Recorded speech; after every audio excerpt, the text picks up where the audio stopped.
What's going on, people? Welcome back to Curtis Shaw TV.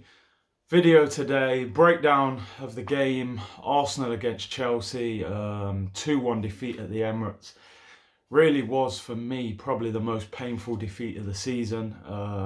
The way we conceded those two late goals just knocked the stuffing out of everyone inside the ground, man. Before we get into the video, keep subscribing to the channel. Let me know in the comments what you think about what I'm about to talk about in the game and how you felt, and hit that thumbs up button. Keep supporting. So, Arsenal, in my opinion, the top four disappeared yesterday. I think losing that game really, ends all our hopes of finishing in the top four. We're now 11 points off Chelsea, who are actually fourth. And I don't see us closing that gap. I think it's too much considering the form we're in. One win in our last 15. I mean, it's an unbelievable record. And, you can say what you like about, the performances improving and this, that, the other, but that's not acceptable. That's the kind of form you'd get from a team in the bottom three of the table. That's relegation form. This is Arsenal Football Club, but supposed to be a big club. Yesterday, 42% possession for Arsenal, 58% for Chelsea. So they dominated possession, really, and 7 shots, 2 on target for Arsenal, 13 shots, 4 on target for Chelsea. They completed over 100 more passes than Arsenal and also had more corners. So overall, it looks like a dominant performance. I suppose, the disappointing thing is when Arsenal went 1-0 up, I felt like Chelsea were there for the taking, and I actually felt like we could have gone on and got the second goal, but it just didn't happen. And I think it took a lot out of them in the first half. Arsenal, they played with more energy, higher tempo, they pressed. But you have to, number one, I question the fitness levels. Why were we looking so tired towards the end of the game? Have they not been training hard enough? Are the players not fit enough? Certainly some of these players didn't look fit towards the end of the game, which is a worrying sign. And also, why did they back off so much in the second half? They seemed to allow Chelsea to come back into the game and just sit on the 1-0 lead, which is a crazy thing to do when you're playing a good team. I said in my interview after the game yesterday that I thought it was one of the weakest Chelsea teams that I've seen.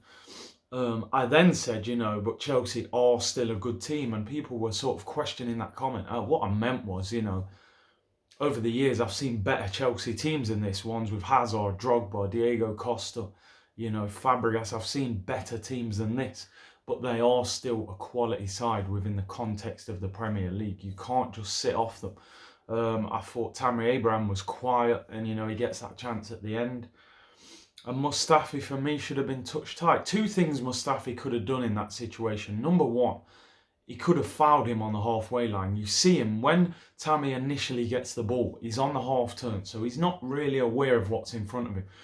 Mustafi could have gone and clamped him. Go for the ball. You either win the ball or you take him out, break it down, yellow card, halfway line, and that attack is stopped. But he backed off. And even then, when Willian goes wide and crosses it, number one, I felt like Saka could have closed that space down and potentially blocked the cross if you watch it again. And number two, Mustafi should be tighter to Tammy, touch tight. So when he tries to turn onto his right foot, bear in mind, I think he has 3 touches if you include the shot. He controls it, touches it again, and then bangs it. Within those first 2 touches, Mustafi should have been there to block that shot. But he's gambling. If you look, he's sort of gambling, thinking he's going to go that way, and then he's trying to recover back that side, and Tammy's got the shot off. Poor, ridiculously poor defending. You also have to question, Frank Lampard made a very brave decision in the first half. He could see that with the 3 centre-backs and 2 wing-backs, it wasn't working. He took Emerson off in the first half, which is a real, tough, ruthless decision to make. And he made it, and let's be honest, Chelsea looked a better side after they did that. And with 4 at the back, they were more solid. They brought Jorginho on and they gained control of the midfield. Arsenal lost control of the midfield in the second half. And it was such a disappointing turnaround. And we sat there at half time, optimistic. I felt like we could go on and get the second goal, and it just didn't happen. Of course, Joe Willock had that brilliant chance, which I think he should hit the target at least.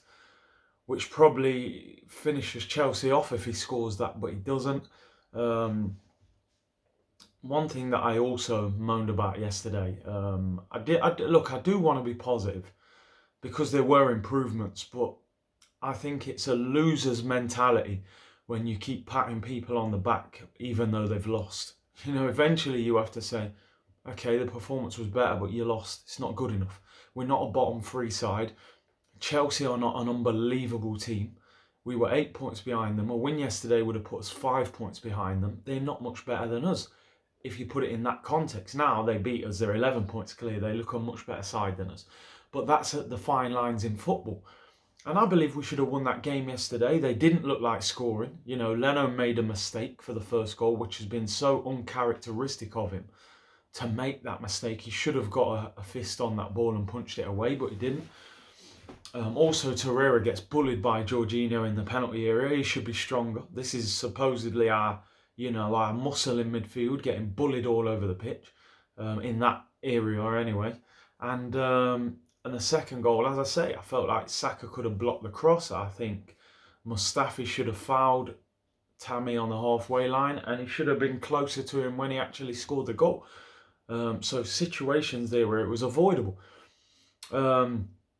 Back to what I was saying. One thing I was moaning about is Pierre-Emerick Aubameyang. Now, the best striker at the club, the best player at the club in my opinion, one of the best strikers in the Premier League, and we're playing him left wing. Now, people's argument was, he can play on the left, and he's still scoring goals from the left. But the reality is, two things are happening. Number one, there's chances falling to other people that he should be on the end of, that I believe he would score those chances and these other people are not scoring.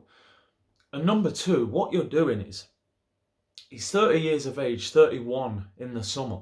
You're actually burning him out because he's probably running twice as much distance in a game that he should be running. Now, yesterday, a lot of people have questioned Aubameyang's work rate. His work rate was superb yesterday. At times, he was actually basically at left back covering Saka, which is commendable for him. His attitude's been superb since he's been at this club, and his work rate was fantastic yesterday. But you've seen, look at Lacazette's lack of form, his inability to score goals at the moment. Even the chance in the first half yesterday where the ball was crossed in, and Aubameyang, he could have probably even shot that or brought it down and shot, but he set it to Aubameyang in a way of like, I need my teammate, my strike partner to get a goal. And Aubameyang's got to get the shot off, Lacazette, has got to get the shot off quicker. But he's hesitating, he's thinking. Strikers are at their best when they do things off instinct. And you can see that Aubameyang is able to just do things without thinking. That's because he's in good form and it's coming naturally. Whereas Lacazette, he didn't even look fit at the end of the game yesterday. I was really surprised Lacazette stayed on the pitch for 90 minutes. I thought he could have come off a lot sooner. I was really surprised that Pepe wasn't brought on until, I think it was the 84th minute. It was too late. Again, Arteta spoke about training. I think, if that's the case, he does need to step up in training. But equally, I want to see Pepe on the pitch. We've invested £72 million for him.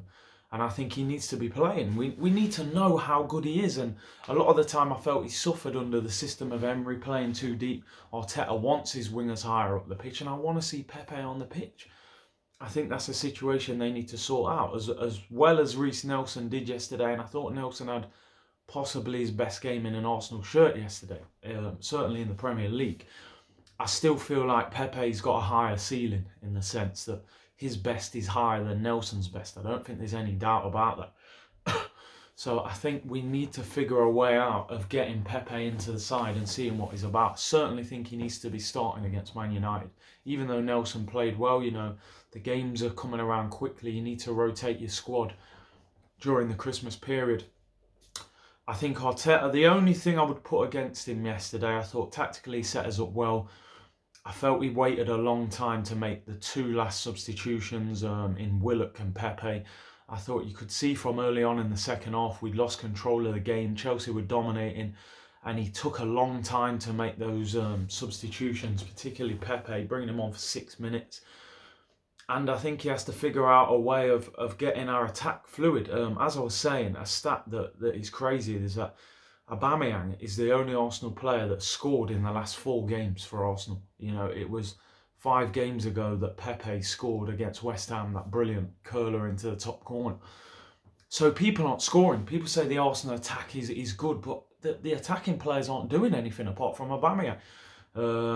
Which is why I think the front three of Martinelli, Aubameyang and Pepe is our best attack. The most balanced, and 3 players who I believe can all score goals.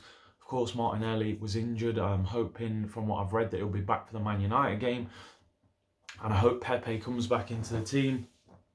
Overall, you know, disappointing result.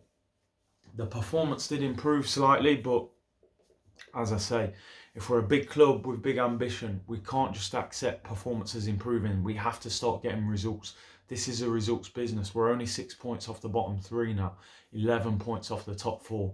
It's certainly looking like now win the Europa League or bust in terms of the Premier League season. Don't forget, keep subscribing to the channel. Let me know what you think about this video and the breakdown of the game, and what you think about the game, what went right, what went wrong, what can we improve.